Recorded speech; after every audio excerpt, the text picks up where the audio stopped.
Se ve. Ya. Muy bien, Betsy. A ver, ahora me confirman si se ve nuevamente. Sí, se ve la pantalla. Ya, muy bien. Entonces vamos a ir iniciando con lo que es la radiografía de cráneo y de columna.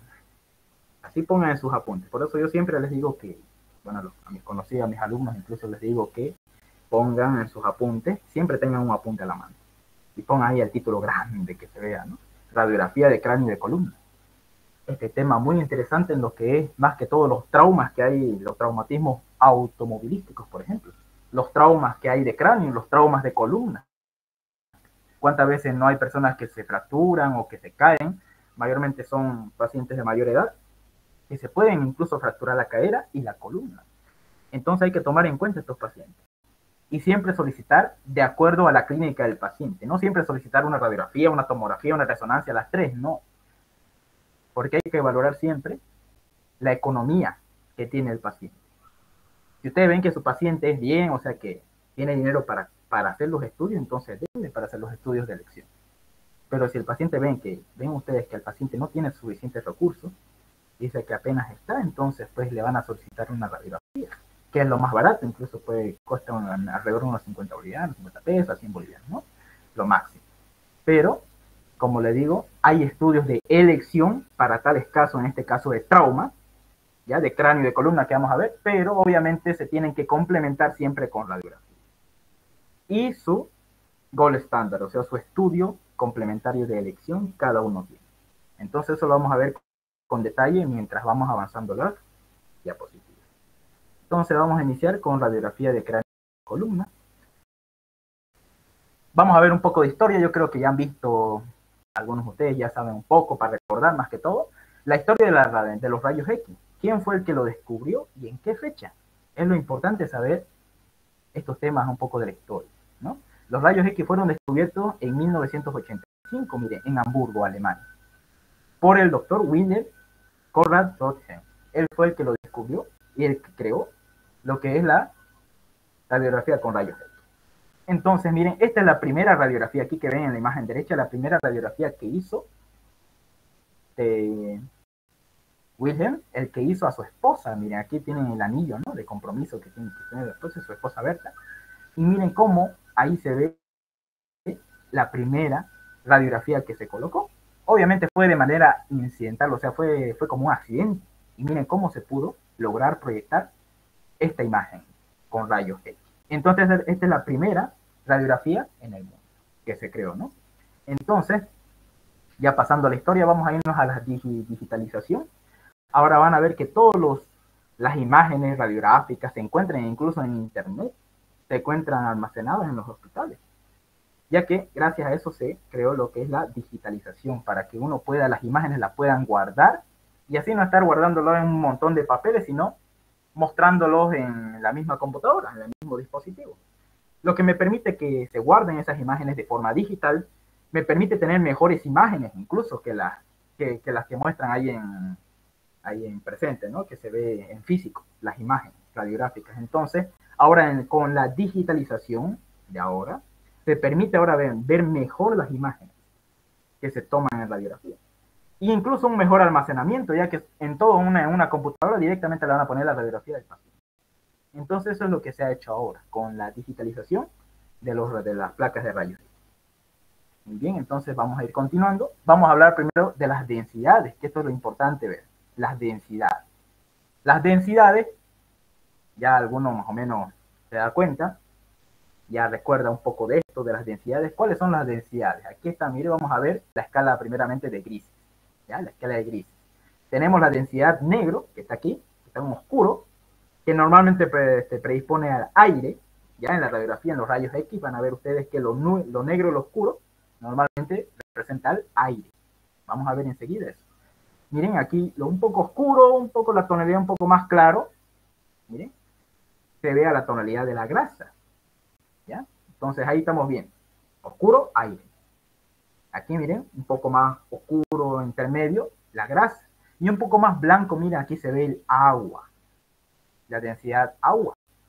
Entonces aquí donde podemos ver nosotros en la radiografía, por ejemplo, unos derrames, acumulación de líquidos. Y la densidad calcio, mire, el que tiene los huesos. Vean que es distinto esto, la densidad que tiene el hueso, que lo que tiene el agua. Y aquí por último tenemos la densidad metal, donde están los artefactos. Por ejemplo, los marcapasos, cuando se pone un paciente con rayos X, se le realiza rayos X de tórax, ahí se puede evidenciar un marcapaso, ¿no? Que tiene una densidad de metal. Entonces estas son las densidades, ¿ya? El aire, la grasa, el agua, el calcio y el metal. Son las densidades radiológicas. Y todo lo oscuro, adivinen que en la radiografía, en los rayos X, lo oscuro, ¿qué se le dice? ¿Qué término radiológico utilizamos aquí? Cuando es oscuro en un rayo X. ¿Cómo le denominamos en la placa? Vemos nosotros, digamos, una densidad aire. ¿Cómo se le dice a esa densidad aire? ¿Radiolúcido? Muy bien, radiolúcido. Cuando hablamos nosotros de radiolúcido, estamos hablando de que hay aire, hay presencia de aire, está oscuro. ¿Ya? Esta tonalidad más o menos. Y cuando decimos radioopaco, vemos podemos decirlo a la densidad o a la densidad agua. Se le dice radioopaco. También al calcio se le dice radioopaco. Y aquí a lo blanco, a la densidad metal, también se le dice radioopaco. ¿Ya? Esas son entonces las densidades. Y radiolúcido siempre se usa cuando la tonalidad o lo que se observa es oscuro. Por ejemplo, los pulmones tienen aire y por ende van a tener una densidad aire y se les va a decir con término radiológico radiolúcido. Esos términos hay que usarlos. Claro, ustedes para explicarle al paciente, ustedes mismos para explicarle al paciente, van a usar sus propias palabras. Ah, esto de aquí que se ve de oscuro es tanto, no le van a decir radiolúcido, ¿no? Él no va a entender. Pero que ustedes van a ser médicos, van a practicar esto, van a tener esto en su práctica médica, tienen que decir radiolúcido o radiópaco. ¿Ya? Entonces son las densidades radiológicas que podemos encontrar. Entonces, indicado en pacientes que tragaron, por ejemplo, en la radiografía también indicada, en pacientes que toman o tragan algún cuerpo extraño, por ejemplo, una moneda, algún fierro, alguna densidad que sea, por ejemplo, un metal que hayan tragado. En la radiografía nada más y nada menos se va a ver de tipo radioopaco, porque tiene densidad metal. Digamos, el paciente se ha tomado o se ha tragado una moneda, normalmente en niños, y obviamente le vamos a sacar una placa radiográfica en lo que se va a ver de tipo radioopaco, o sea, blanca. La moneda a nivel de la tráquea va a estar blanca. Entonces, en eso está indicado, una de las indicaciones es esa, cuando el paciente está atragantado por un cuerpo extraño. ¿Ya? En este caso, de densidad metal. Se va a ver en la radiografía esa moneda radioopaca. Muy bien, entonces vamos entrando directamente a lo que vinimos. A la radiografía de cráneo. Me avisan ustedes si es que se corta o se entrecorta la señal, que poco está inestable aquí. Pero vamos a entrar aquí al tema de radiografía de cráneo. ¿Qué tenemos que saber de la radiografía de cráneo? Es un estudio radiológico que se hace a nivel de la cavidad craneal o del cráneo. Mire, de todo aquí el aparato óseo que me cubre, me protege el encéfalo. ¿Ya? Entonces, aquí en este caso, es radiografía de cráneo. Tenemos dos proyecciones siempre. Tenemos dos proyecciones que más se usan, que es la anteroposterior, o se llama también AP, también le dicen AP, la proyección anteroposterior, y la proyección lateral, o también llamada sagital. ¿Qué proyección creen que es esta de aquí que estoy señalando con mi puntero? ¿Qué proyección creen que es? ¿Anteroposterior o lateral?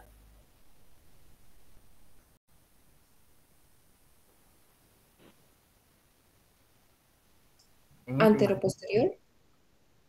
Excelente, una anteroposterior.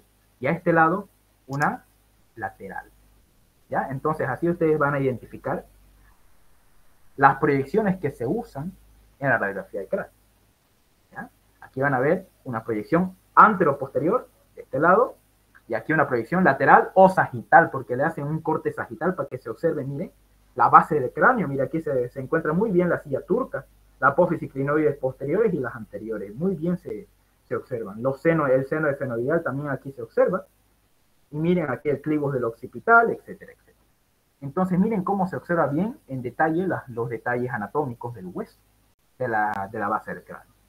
Entonces, ¿cuál es la indicación principal? Miren, En la anteroposterior, la precisión de las fracturas del cuerpo y la rama ascendente de la mandíbula, por ejemplo, se puede utilizar, es una indicación, la proyección anteroposterior para observar fracturas del cuerpo, aquí de la mandíbula, y la rama ascendente de la mandíbula. Entonces, esa es una de las indicaciones que se usa en el eje anteroposterior. Y en el lateral es útil en los mismos que aquí, o sea, en la mandíbula para ver el cuerpo o la rama ascendente de la mandíbula, algunas fracturas, por ejemplo, pero además tiene aplicaciones en la ortodoncia, en las cefalometrías, o sea, para medir el cráneo, y en tratamientos, para realizar tratamientos quirúrgicos. Entonces, esa es su principal indicación en lo que es la radiografía de cráneo, tanto en sus dos proyecciones, anteroposterior y lateral. Entonces, su principal indicación en fracturas. Ustedes van a pedir radiografía de cráneo en fracturas. ¿Ya? Eso es lo importante que ustedes se lleven a este caso. Porque ustedes van a ver que en provincias, incluso en lugares lejanos, solamente tienen radiografía nomás para realizar y para hacer un diagnóstico. Imagínense un paciente que venga traumatizado, un trauma craneal. No solamente le van a pedir una radiografía de cráneo, porque no es el estudio de elección. ¿Cuál entonces sería el estudio de elección en un traumatismo encefalocraneal? A ver, ¿quién me responde esa pregunta? Podemos usar la radiografía de cráneo, pero ¿cuál sería el estudio de elección actualmente? ¿Cuál sería? Un TAC, una tomografía axial computarizada. Muy bien, la tomografía computarizada. Eso es lo que ahorita de elección en emergencia, en traumatismos encefalocraneal, se utiliza la TAC, ¿ya? La tomografía. Es de elección. Porque no nos va a servir solamente la rayos X, solamente me permite valorar, digamos, si hay fracturas a nivel óseo, pero no me permite observar si hay fractura o hay algún daño, o lesión a nivel de la sustancia, de las partes blandas. Entonces eso es lo que quiero llegar aquí en esta noche, que la radiografía de cráneo se utiliza solamente para valorar las fracturas a nivel craneal, a nivel del hueso, y la tomografía axial computarizada también para ver las fracturas a nivel craneal y las lesiones en la parte blanda. Eso es lo que se quiere, lo que quiero transmitirles en esta noche. Radiografía de cráneo para traumas craneales. Y para ver tejidos blandos dañados, algún hematoma, no sé, sería directamente una TAC, tomografía. Ya es de elección. Y aquí miren, ¿esto qué sería? ¿Sería una sutura? ¿Qué creen que sería aquí donde está mi puntero dibujando? Miren. ¿Una sutura? ¿Es la sutura lamboidea o es una fractura? ¿Qué creen ustedes? ¿Qué creen ustedes que es esta de aquí en forma triangular? ¿Hay una sutura así en forma triangular? ¿Quién me dice? Esto de aquí es una fractura. Miren cómo tienen esa morfología, incluso se puede ocultar, ¿no? Esta es una fractura, miren, a nivel occipital y compromete parte del parietal. Miren, mayormente es en el occipital, miren esta fractura. Esa es una fractura de cráneo. No confundir con las suturas normales que hay en el cráneo, no confundirlas con las suturas normales que hay en el cráneo. Por ejemplo, aquí, miren. Aquí, por ejemplo, vemos aquí los senos. Aquí está, miren, la anatomía radiológica de lo que se ve en una radiografía anteroposterior y una lateral. Miren cómo se ve aquí la sutura. La sutura coronal, miren, es normal, no es una fractura. Por aquí la sutura lamboidea. ¿Ya? Entonces, no son fracturas. Hay que diferenciar bien, miren aquí. Hay que diferenciar bien una sutura, la sutura coronal, la sutura lamboidea, de una sutura, mire, de una fractura. Eso no hay que confundirse nunca en una radiografía de cráneo. ¿Ya? Y para eso ustedes que van a pedir, para si hay riesgo de fractura, si mi paciente ha tenido fractura de cráneo, ustedes van a pedir tomografía. ¿Ya? Van a correlacionar con tomografía en ventana ósea, le dicen a esto de aquí, a este estudio, miren cómo se ve directamente la parte ósea aquí en este lado, este círculo que estoy dibujando. Oh, sí. ¿Sí? Sí, disculpe, no sé si soy yo, pero no se ve la diapositiva. No se ve la diapositiva. A ver. Sí, se ve la diapositiva. Sí, se ve normal. Creo que es tu internet. Ya, bien.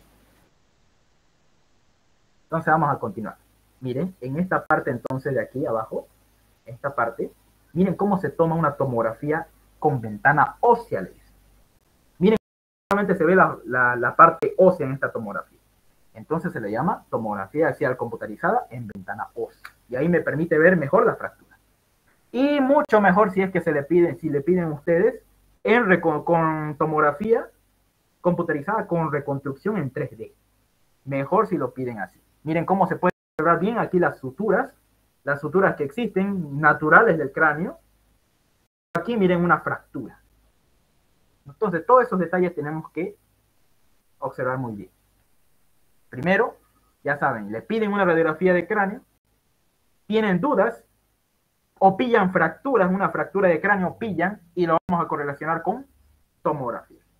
Eso es lo que se quiere llegar y lo que les quiero transmitir. Eso es lo importante de un estudio imagenológico. Ya ahí se divide en tercio superior, tercio medio, tercio inferior, ya eso ya es otro cuento, ¿no? Ahí está, mire la sutura.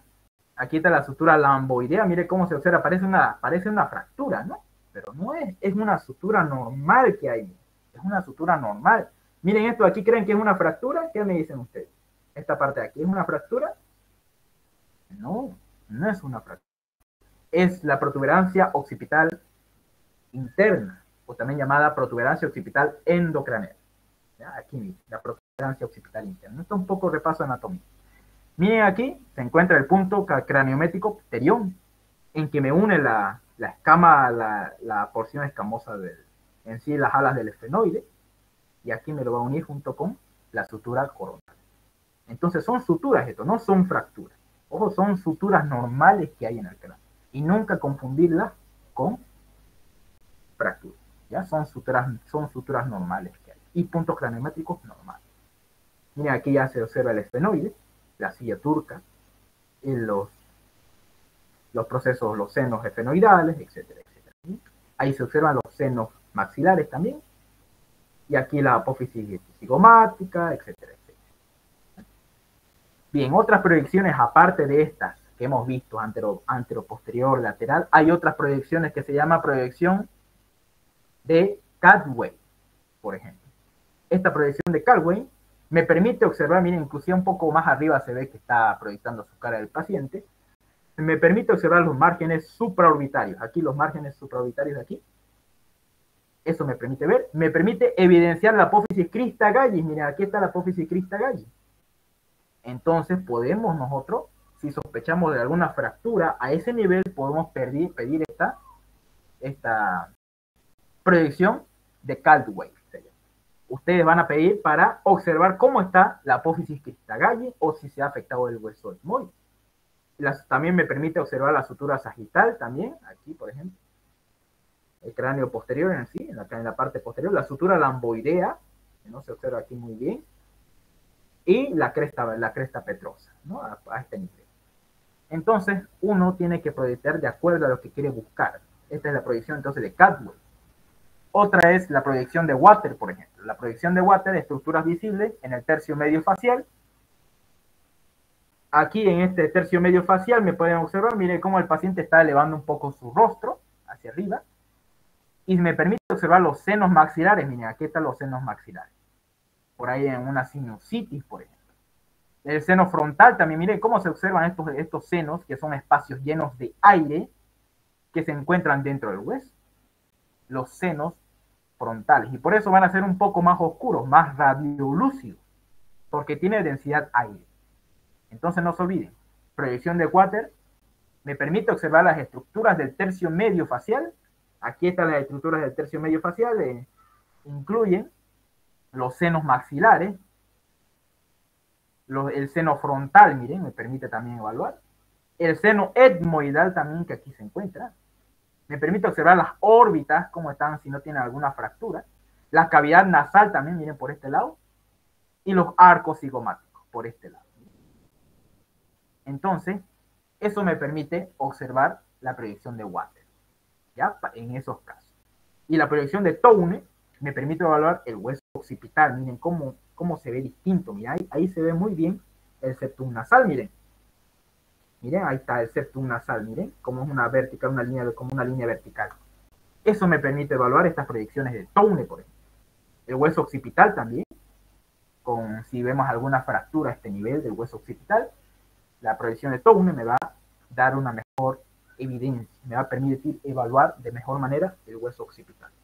Observar también los cóndilos occipitales. A este nivel, miren, aquí se encuentran los cóndilos. Entonces, así, ustedes si sospechan de alguna zona en específica, la fractura, o quieren evaluar ciertas zonas del cráneo, y de la base del cráneo y a nivel de las estructuras faciales, van a pedir ustedes estas proyecciones. Este muy importante del septum nasal me va a permitir evaluar si no es que no hay ninguna fractura. Todo eso, por eso lo vamos a ver en estas proyecciones. ¿Listo? ¿Dudas que tengan hasta este punto? Bien. Al tomar en cuenta entonces del que estamos hablando, no tenemos que menospreciar el rayos X de cráneo, la radiografía de cráneo, no tenemos que menospreciar. Siempre es importante, es bueno tener un apoyo complementario de más, ¿no? En este caso, cuando nosotros sospechamos de fractura. Si no sospechamos, pues por ahí tiene migraña mi paciente, no le vamos a pedir una rayos X, ¿no? Directamente, si sospechamos de fractura, pedimos rayos X de cráneo. No menospreciarla, no cambiarla por la tomografía. A veces el rayos X de cráneo es lo único que tenemos en la provincia. Entonces, ustedes no lo tienen que menospreciar, siempre tomar en cuenta. Pero el estudio diagnóstico para los traumatismos encefalocraneanos, que es de elección, es la tomografía computarizada, ¿sí? La impresión diagnóstica inicial va de la mano con la exploración neurológica. Eso no se olviden nunca. Yo, digamos, sospecho que tiene algún hematoma, algún traumatismo, por ejemplo, pero siempre tengo que evidenciar con una exploración neurológica. ¿Qué partes están? Por ahí está a nivel del... Mi paciente por ahí no puede oler y tuvo un traumatismo de la base del cráneo. Y mi paciente no puede oler ni sentir el gusto. Entonces yo no voy a pensar en otras fracturas de otra parte del cráneo. Yo voy a pensar en una fractura a nivel del hueso etmoide, porque por ahí pasa el nervio olfatorio. Entonces, por cuanto pasa por ahí el nervio olfatorio, el paciente no va a tener una buena percepción de los olores, ni tampoco del gusto. Porque, ojo, la percepción del olor junto con el gusto van de la mano. Y si uno de esos se afecta, el otro se afecta también. Entonces, si mi paciente tiene una fractura a nivel del hueso etmoide, va a comprometer el primer par craneal, que es el olfatorio. Entonces mi paciente va a tener alteraciones también del gusto, aparte que del olor, ¿no? Entonces, de acuerdo a eso, yo voy a sacar un estudio complementario, de acuerdo a la exploración neurológica, en este caso que hablamos de los pares craneales, ¿no? Y de la sintomatología de mi paciente. Útiles fracturas, no se olviden rayos X, y mayor utilidad en otorrinolaringología, obviamente en cirugías maxilofaciales, y en la neurocirugía es muy útil tomar en cuenta las radiografías de cráneo. Antes de salirnos de radiografía de cráneo, preguntas que tengan de radiografía del tema que hemos hablado. O si no, vamos a continuar con radiografía de columna cervical. Este tema es muy interesante, incluso tanto como el del cráneo. Van a ver ustedes que hay pacientes que se caen o tienen algún trauma a nivel tal vez mucho extienden su cuello, pueden fracturar la apófisis odontoide a nivel de la segunda vértebra cervical. Entonces, aquí tenemos que recordar la anatomía siempre.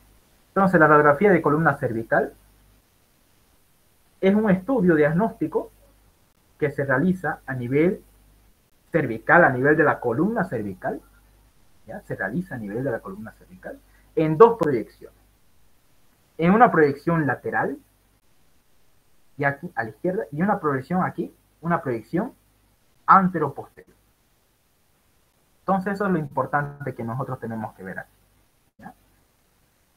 que se observa en dos proyecciones, lateral y anteroposterior.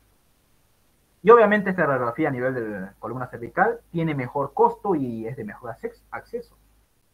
Y es muy útil en traumas y procesos patológicos degenerativos. Esto es muy importante y anótenlo. ¿Para qué es indicado la radiografía de columna cervical? Sencillo. Para traumas a nivel cervical y procesos patológicos degenerativos, por ejemplo, la espondiloartrosis, espondilolistesis, etcétera, osteoporosis a este nivel. Todos esos procesos patológicos degenerativos me va a servir el estudio diagnóstico y radiografía de columna cervical. Entonces es importante tomar en cuenta estos puntos. Muy bien, entonces vamos a continuar. Ya hemos visto las proyecciones. Y vamos a ver cuándo una radiografía o un rayos X de columna cervical está bien tomada. Vamos a ver cuáles son los criterios en donde yo digo, yo opino que esta radiografía está bien tomada. Vamos a ver en el caso de la lateral y de la anteroposterior. Primero vamos a empezar de la lateral. ¿Cómo yo sé que está bien tomada? Primeramente tengo que observar las 7 vértebras cervicales. Aquí miren, encuentro la C1 que es el atlas, C2 que es el axis, C3, C4, C5, C6 hasta C7 y miren, encuentro incluso hasta T1, hasta vértebra dorsal T1. Ese es mi primer criterio. Ver todas las vértebras de la columna cervical. Primer criterio. Segundo criterio, observar la tráquea. Miren, aquí está la tráquea. Es radiolúcido porque hay aire. Ahí está el volumen del espacio muerto. Aquí, aire. Entonces yo digo que es radiolúcido. Si yo veo entonces las 7 vértebras cervicales y veo también aquí la tráquea, ya puedo evidenciar la tráquea. Veo también aquí los tejidos blandos, como la grasa, el músculo un poco aquí, los tejidos blandos. Y veo muy bien los detalles anatómicos, por ejemplo, aquí está el cuerpo, la apófisis transversa, la lámina, las apófisis articulares, la apófisis espinosa. Con esos criterios, yo voy a decir que mi radiografía de columna cervical lateral está bien tomada. ¿Ya? No olvides entonces eso. Vamos a irnos a la anteroposterior. ¿Cómo yo sé que mi radiografía de columna cervical anteroposterior está bien tomada? Primero, tengo que evidenciar aquí la apófisis odontoides. Miren, hasta aquí yo la puedo ver. La apófisis odontoide. ¿Ya? Eso tengo que evidenciar primeramente. La apófisis odontoide. ¿Qué más? Tenemos que ver alineadas las apófisis espinosas. Todas las apófisis espinosas de las vértebras cervicales tienen que estar alineadas. Ese es el segundo criterio. Tercer criterio, las líneas aquí, en estas dos líneas rojas de las masas laterales, tienen que estar alineadas. Alineación de las masas laterales de la columna cervical. Entonces, esos son los 3 criterios para yo decir que mi radiografía de columna cervical anteroposterior está bien tomada. ¿Sí? Y obviamente para ver si tiene una buena penetración mi radiografía, tengo que ver en esta mnemotecnia. ¿Ya? Esta mnemotecnia muy básica, el ABCS, donde aquí yo evidencio el A es el alineamiento. ¿Cómo están alineadas las vértebras? Les decía, ¿no? La apófisis espinosa. El alineamiento, primero. Segundo, tengo que observar el hueso. Bone, hueso. Tengo que observar, aquí está el hueso. Yo puedo observar bien los cuerpos vertebrales. Tengo que observar también los cartílagos aquí, miren, en estos espacios intervertebrales. Y el tejido celular subcutáneo a sus costados. Miren, ahí se puede observar aquí el tejido celular, miren, subcutáneo. ¿Ya? Y el tejido celular, aquí está el músculo, etcétera. Aquí está la piel, etcétera, etcétera. Entonces, partes blandas. Teoxisure, partes blandas. Esos son entonces los 4 criterios para identificarme una buena penetración de la placa. Yo ver aquí los huesos, ver un buen alineamiento, miren una curvatura fisiológica que tiene, la columna cervical, es normal eso, una buena alineación. Ver tejidos blandos y el cartílago que va a estar aquí entre los discos intervertebrales.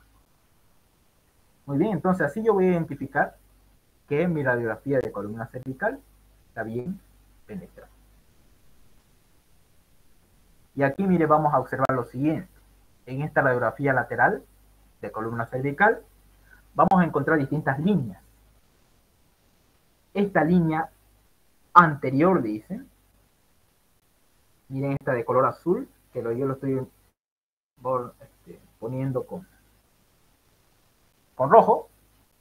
Esto de aquí se llama línea vertebral anterior, esta con azul.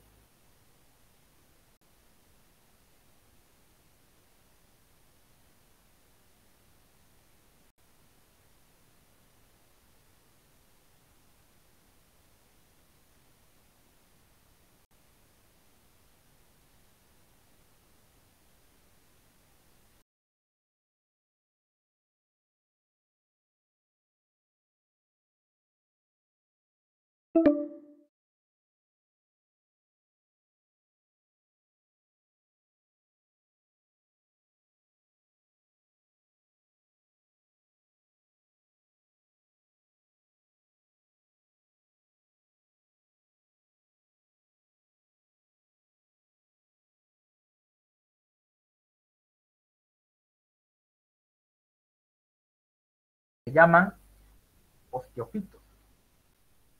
¿Ya? Entonces, miren, más erosión de los cuerpos. Hay una erosión a este nivel. A este nivel aquí no mucho. Aquí hay más erosión. Ahí tenemos los criterios de artrosis. Muy bien. Y lo mismo aquí, miren. Hay una pérdida, un desgaste de las puntas. Miren, aquí arriba debería haber punta y hay un desgaste. Y miren como que se están fusionando las vértebras. Esta columna cervical, miren, se ve más rectilínea incluso. Y ahí cumple los criterios de artrosis. Muy bien. En este caso de aquí, encontramos una fractura. Miren cómo se observa ahí un fragmento óseo. Esta es una tomografía, obviamente, pero a nivel, mire, de rayos X, esto de huesos, fragmentos óseos. Primer criterio. Alteraciones de la configuración, miren, hay una alteración de su configuración de la estructura anatómica normal que tiene la cervical. Tercero, pérdida de la alineación. Miren cómo va a perder esa curva fisiológica normal que tiene la columna cervical. ¿Ya? Y se van a desplazar las vértebras, ya sea hacia atrás o hacia adelante. ¿Ya? Entonces, esos son los criterios para identificarme una fractura. Y si ustedes ven una fractura vertebral, a ratingo van a pedir, para más detalle, una tomografía. Y mejor una resonancia. Y a este nivel lo mismo, miren, una fractura, pero una fractura a nivel del axis. ¿Cómo? Miren, se oculta, no se puede observar bien esa fractura a nivel del axis. A nivel del hueso atlas. Miren, ¿cómo se observa ahí? Una fractura a este nivel del atlas, en la parte izquierda del atlas. Miren, ahí se observa una fractura. Y miren, cómo no se observa muy bien en la rayos X de columna cervical, pero para eso vamos a complementar con una tomografía, y ahí se va a ver en su mejor esplendor, ¿no? Entonces, esos son los criterios para encontrar una artrosis, unas fracturas a nivel cervical, y aquí vamos a encontrar otras proyecciones, por ejemplo, las oblicuas, que se usan muy frecuentemente en las espóndilos para ver las masas laterales de las vértebras. Mira, ahí se ven muy bien los agujeros por donde salen los pares craneales, ¿no? Entonces, para eso está indicado, por si alguna vértebra lo está comprimiendo algunos pares raquídeos, ¿ya? A nivel de donde salen los agujeros intervertebrales, miren. Entonces, la proyección oblicua para valorar mejor las masas laterales. La otra proyección es cuando el paciente va a flexionar su mentón hacia el pecho o va a extender su nuca hacia atrás. Entonces, ahí sería flexión y extensión. Estos de aquí son indicados para la espondilolistesis. ¿Qué significa espondilolistesis? Cuando ustedes escuchen la palabra espóndilo, significa cuerpos vertebrales. Listesis significa movimiento, entonces, o desplazamiento. Si ustedes escuchan, el paciente tiene espondilolistesis, ustedes van a pensar en el desplazamiento de las vértebras o de los cuerpos vertebrales. Ese es el concepto clave de espondilolistesis. Muy bien. Entonces, para eso ustedes van a hacer estas proyecciones, flexión o extensión. Muy bien, y aquí vamos a encontrar los pilares de Denis. Unos pilares muy importantes para localizar la lesión. Por ejemplo, el pilar anterior, aquí en las vértebras, normalmente se usa en las vértebras lumbares, pero se pueden usar en todas las vértebras. En las vértebras lumbares, miren, aquí en la parte anterior, donde está el muro anterior y la parte media de los cuerpos vertebrales, se llama pilar anterior. Entre la parte media de los cuerpos vertebrales y el muro posterior, o la línea vertebral posterior, se le llama pilar posterior. Y aquí entre el muro posterior y las puntas de las apófisis espinosas, se les llama el pilar, no, este es el pilar medio y este es el pilar posterior. ¿Ya? Entonces así se hacen los pilares de Denis. Pilar anterior, muro anterior y parte media. Pilar medio, la parte media de los cuerpos vertebrales y el muro posterior. Ese se llama pilar medio o columna media. Y entre el muro posterior o línea vertebral posterior y la línea supraespinosa, ahí se encuentra el pilar posterior. Bien. Entonces, esos son los pilares que se encuentran o columnas de Denis. Importante recordar. Y aquí, miren, si ustedes van a ver una vértebra fracturada, miren, a este nivel, ya sea una torácica o una lumbar, si ustedes ven que a comparación con las otras vértebras, esta vértebra de aquí va a estar más aplanada, ustedes tienen que medirlo. La vértebra que es superior con la vértebra inferior con su cuerpo vertebral, de ambas vértebras de los lados, y medir el del medio y sacar un porcentaje. Si ese porcentaje te da más del 20%, queda más, o sea que el desgaste es más del 20%, este paciente va a requerir una cirugía. Miren cuán importante es calcular el promedio de colapso de las vértebras. Que con esto ustedes van a enfrentarse a problemas médico-legales. Y para eso ustedes tienen que observar muy bien qué tan, en una fractura de un cuerpo o de una vértebra, qué tan dañada o qué tan colapsada está.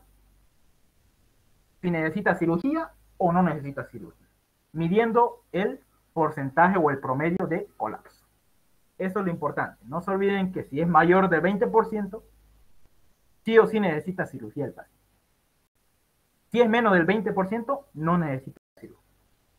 ¿Ya? Muy bien. Preguntas que tengan hasta aquí, para irnos de una vez a la radiografía de columna dorsal. Todo claro.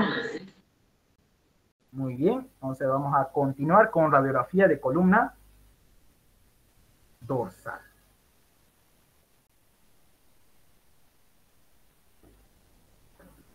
Bien, tenemos como siempre dos proyecciones, anteroposterior y lateral.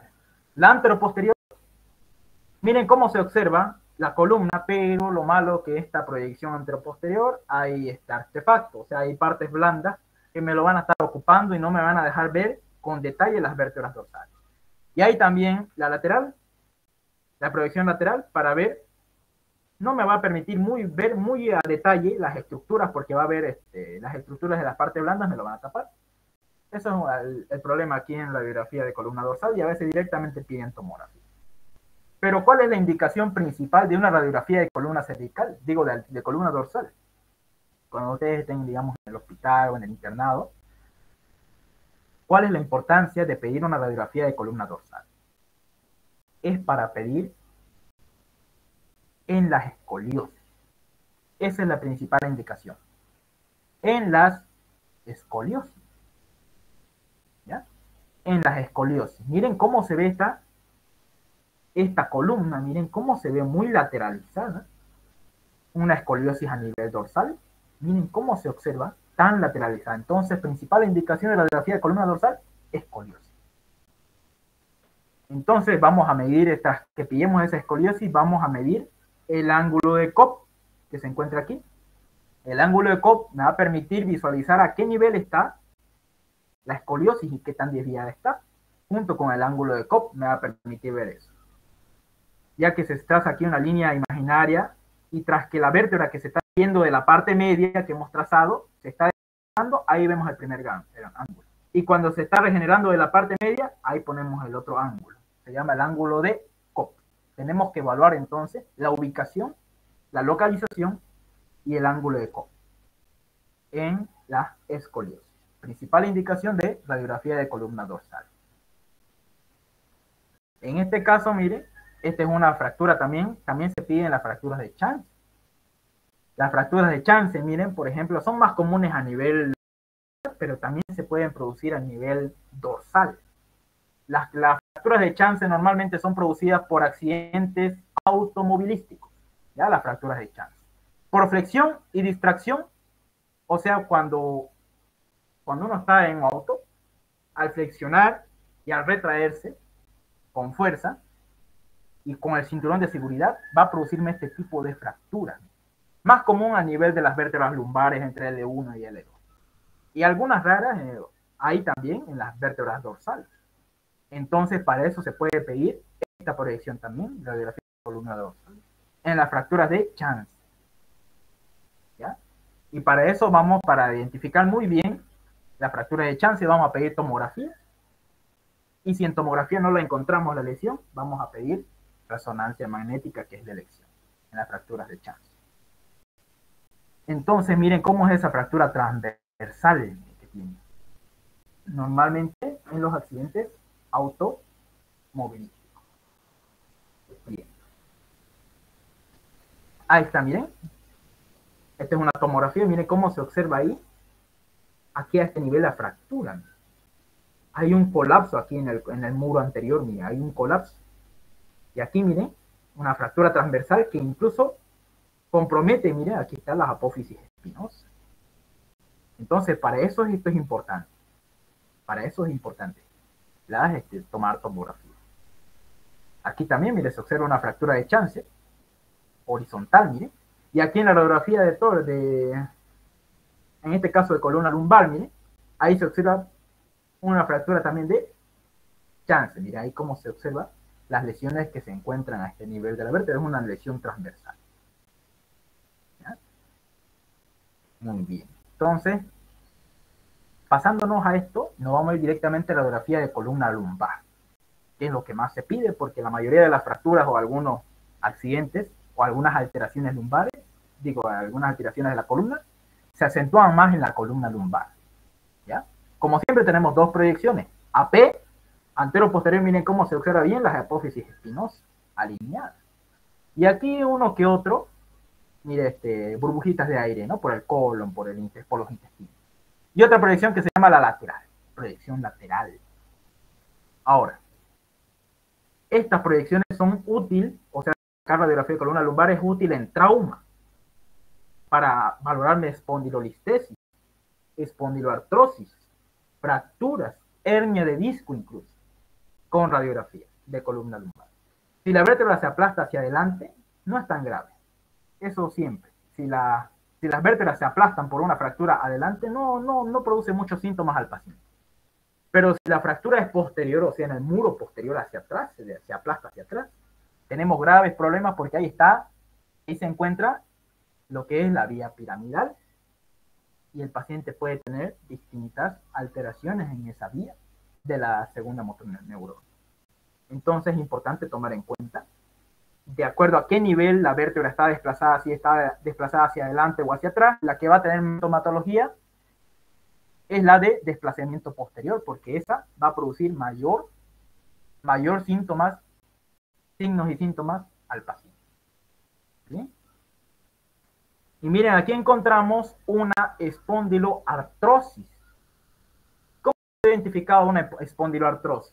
En este caso de columna lumbar, miren, porque aquí veo las apófisis de la columna lumbar son media plana. ¿Cómo yo he identificado una espondiloartrosis? A ver quién me la dice. Con el desplazamiento de la vértebra. Excelente, muy bien, aquí no se ve muy bien eso, pero aquí algo se acentúa, miren, ¿qué se está haciendo aquí? Miren a este nivel. Esto de aquí, este espacio es el mismo que este de aquí. ¿Qué hay aquí? ¿Qué se puede observar a este nivel? Como una unión, fusión, Unión, dijo, creo. excelente. Muy bien, se están fusionando. Bien, entonces ahí es uno de los criterios que podemos nosotros identificar en la radiografía de una espondiloartrosis. Se están uniendo las vértebras con las otras vértebras. Y aquí, ¿qué observan? Miren, ¿cómo se observa? ¿Cómo se llama esta estructura que está sobresaliendo de los bordes? ¿Cómo se llama? Era como un pico de loro, dijo. Excelente. Un pico de loro, o también llamado osteofito. Miren, aquí sigue aplanando más, miren la vértebra. Está aplanando más. Hay una unión y se están aplanando, el disco intervertebral se aplana porque se están uniendo las vértebras. ¿Miren? Entonces esos signos, y nosotros vamos a ver que se está desplazando, se va a ir hacia atrás o un poco más hacia adelante. Eso es lo que no está completa la radiografía, ¿no? Y aquí miren las distintas alteraciones, degeneración del disco, un abultamiento, una hernia, disco herniado, puede estar el disco derivado, o puede estar en degeneración de los discos por formación de osteofitos también, como en este caso, degeneración de los discos con formación de osteofitos o también llamado pico de loro. Normalmente en espondiloartrosis. Lo mismo aquí, miren, osteofitos, como unos piquitos de loro, que sobresalen de los cuerpos vertebrales, de los bordes, ¿sí? Afectándome el muro anterior, que ya hemos visto, ¿no? Y aquí están, miren, las hernias de disco normalmente a veces pueden incluso tapar las hernias de disco, aplastan el disco intervertebral, eso es el signo más precoz. Aplastamiento del disco intervertebral y ocupamiento de los forámenes, miren, de estos agujeros por donde salen los pares raquídeos. Esos dos son los signos precoces de una hernia de disco.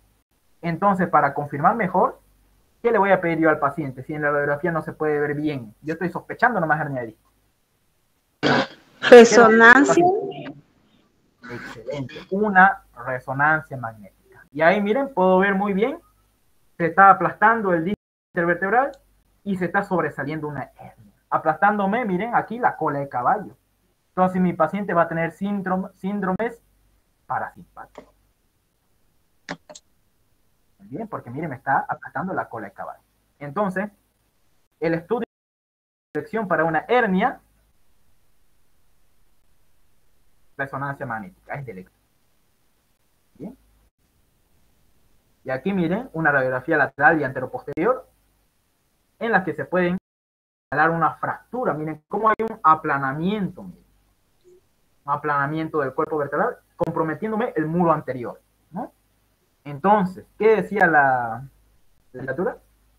Si el aplanamiento o el colapso de la vértebra es mayor al 20% que de las demás, es Cirugía. candidato a cirugía. Excelente. Muy bien. Y aquí miren, ¿qué sería esto de aquí? Se está desplazando el cuerpo vertebral hacia adelante. Y ahí está una radiografía. ¿Qué sospecharían ustedes ahí?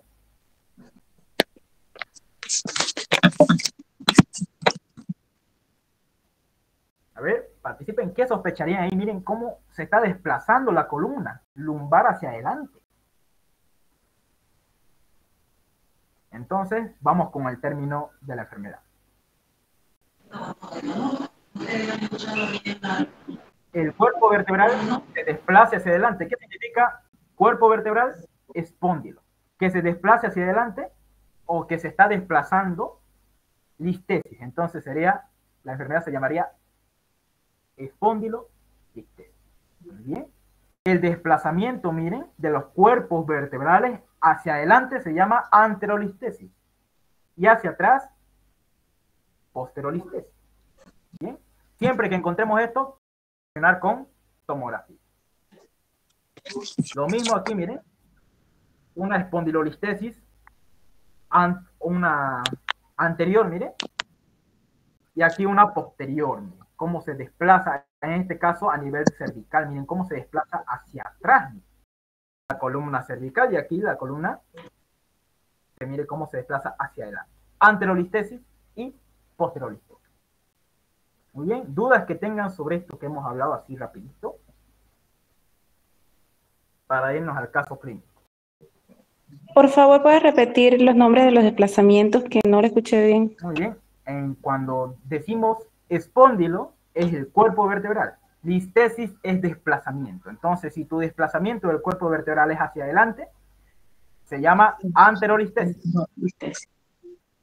Si es posterior, el desplazamiento, miren, hacia atrás, es posterolistesis. ¿Ya?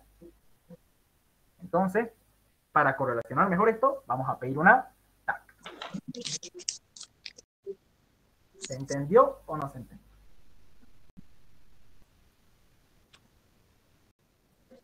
Muy bien. Sí. Vamos a hablar del caso clínico. Varón de 9 años que sufre colisión frontal, ojo, cuando sin silla adaptada ni elevador, sujeto por el cinturón de seguridad, palabra clave, marca de se toma una radiografía de lo siguiente. ¿Cuál crees que es el diagnóstico? ¿Qué creen ustedes? ¿Cuál es el diagnóstico?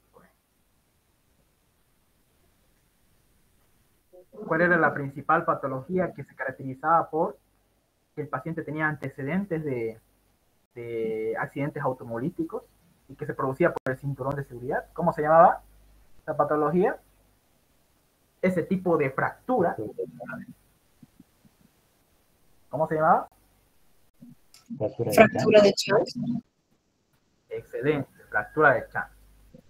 Miren cómo hay una fractura anterior. Miren cómo iba dibujando la línea. Aquí más, el muro posterior más complemento y las apófisis. Es una fractura, miren, hacia adelante y hacia atrás. Cómo compromete el cuerpo vertebral, tanto anterior como posterior, miren. Entonces eso es lo importante aquí, que tenemos una fractura de Chance. Y bueno, gracias por su atención. Que Dios me los bendiga. Espero que les haya gustado la presentación de hoy. Ahora estoy abierto a sus preguntas. Si quieren, hasta aquí nomás. Depende de ustedes. Pero como les digo, este tipo de... En sí es más amplio, pero ahorita solamente hemos dado como un pantallazo de todo lo que se podría ver. Ya ustedes van a tener una base cuando es radiolúcido, radiopaco, cuando se pide una tomografía, una resonancia, una rayos X de columna lumbar, cervical, dorsal, todo eso ustedes van a ver su criterio. Entonces, como siempre, vamos a seguir dando estos cursos de apoyo ahí en el grupo, vamos a publicarlo para que ustedes puedan ver incluso más detalles, como ya se viene pronto, como lecturas de un electroencefalograma, por ejemplo, o otros tipos de tomografía o resonancia magnética. Entonces, todos esos estudios hay que verlos como un pantallazo, ¿no? Para que ustedes ya en el internado, estemos en el internado, ya sea más fácil sobrellevarlo. Hay que estar en constante estudio. Muy bien, entonces, dudas que tengan, preguntas, aprovechen. Una pregunta. Dime. ¿Por qué la espondilolistesis se tiene que correlacionar con tomografía, digamos? Porque, bueno, para confirmar mejor qué estructuras están dañando de las partes blandas. Entonces, si la radiografía de solamente la listesis, o sea, en rayos X solamente te valora el hueso, cómo se está desviando el hueso, pero la tomografía te está dando a conocer la afectación en las partes blandas. Por ejemplo, las raíces nerviosas.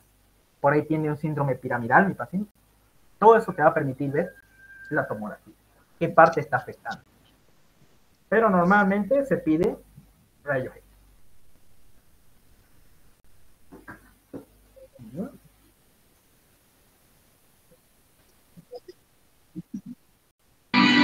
Otra consulta, disculpe.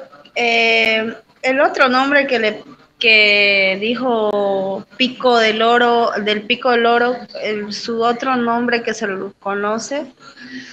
Osteofito.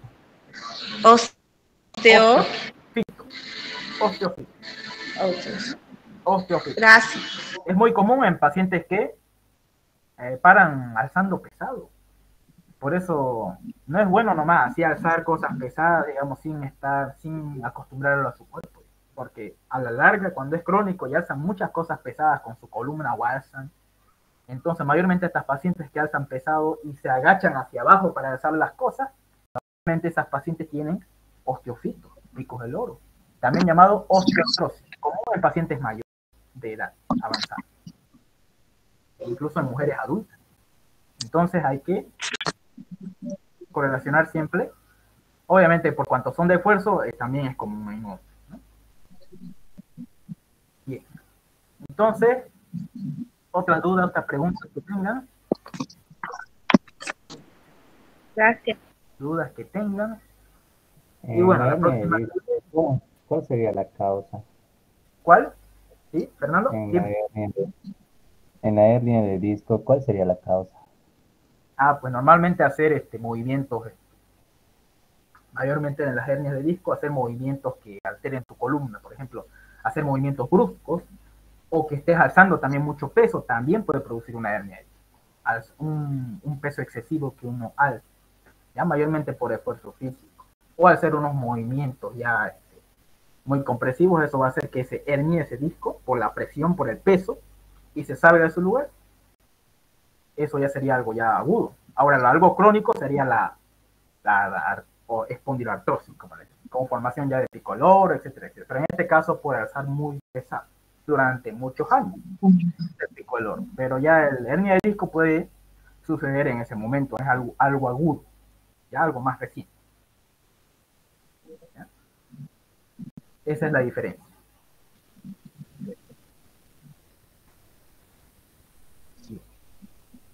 Entonces, hasta aquí terminamos y ya la próxima clase de Dios mediante vamos a ver si podemos hablar de otros temas más interesantes, por ejemplo, tomografía, resonancia magnética, un pantallazo, y así ustedes ya lo complementan con el libro. Puede ser de medicina interna de Harrison, puede ser de Artentes, etc. Muy bien, entonces yo me retiro y que tengan buenas noches. Gracias, doctor. Ya, nos vemos, que tengan buenas noches. Gracias a usted. Hasta luego, Betsy, hasta luego, Fernando. Tengan buenas noches.